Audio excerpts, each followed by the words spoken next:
නිට්නුග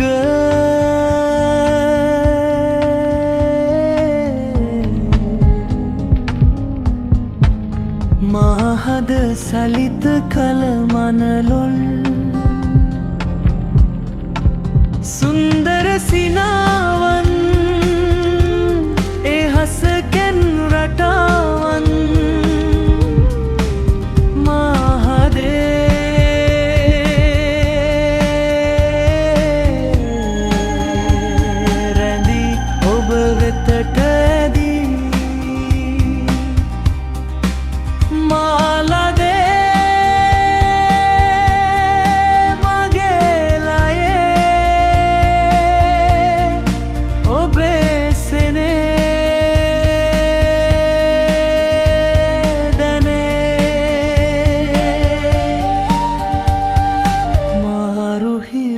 කලතා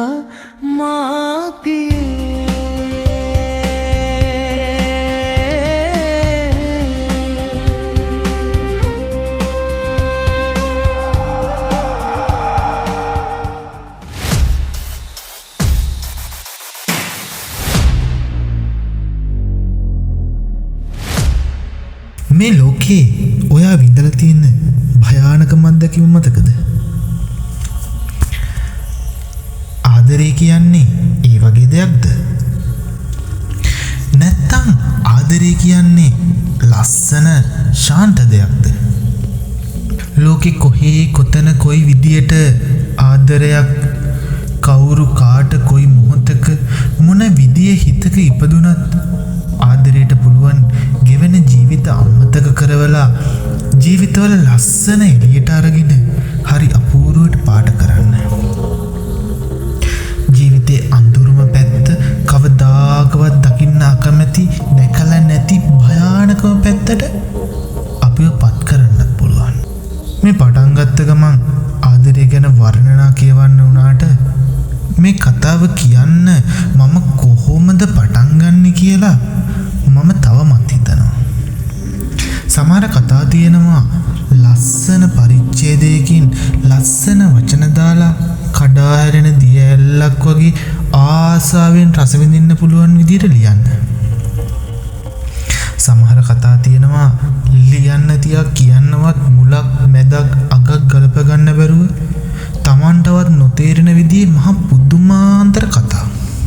ඒ වගේම මොන විදියකට කීවත් විශ්වාස කරන්න බැරුව අතරමං වෙන කතා.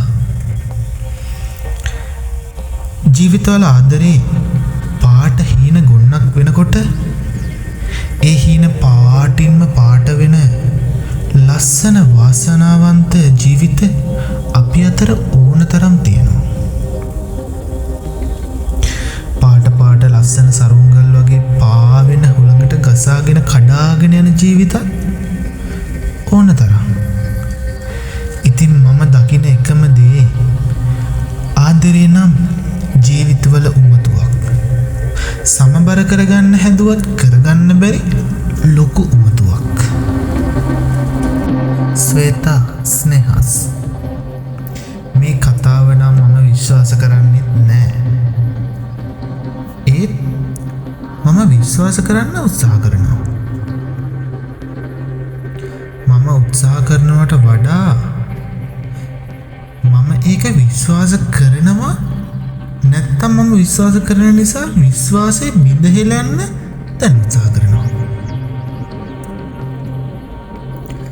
මුලක් මැදක් අගක් නොතේරෙන මේ වගේ කතාවක අවසානයක් දකින්න ඕන.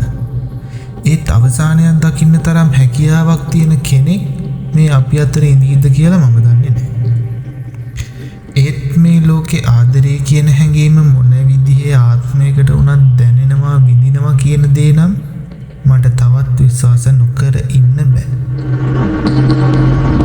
අපි බලමු මේ කතාව එක්ක එකතු වෙන්න. මේ channel එක subscribe කරලා තියාගන්න.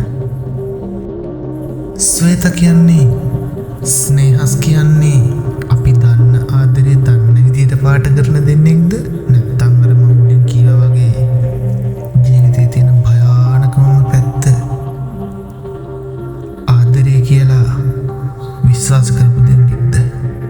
එහෙම නැත්නම් අපිට ඒක ඒ විදිහට විශ්වාස කරවන්න හදන දෙන්නෙක්ද කියලා. රැඳිලා ඉන්න. අපි ලස්සන කතා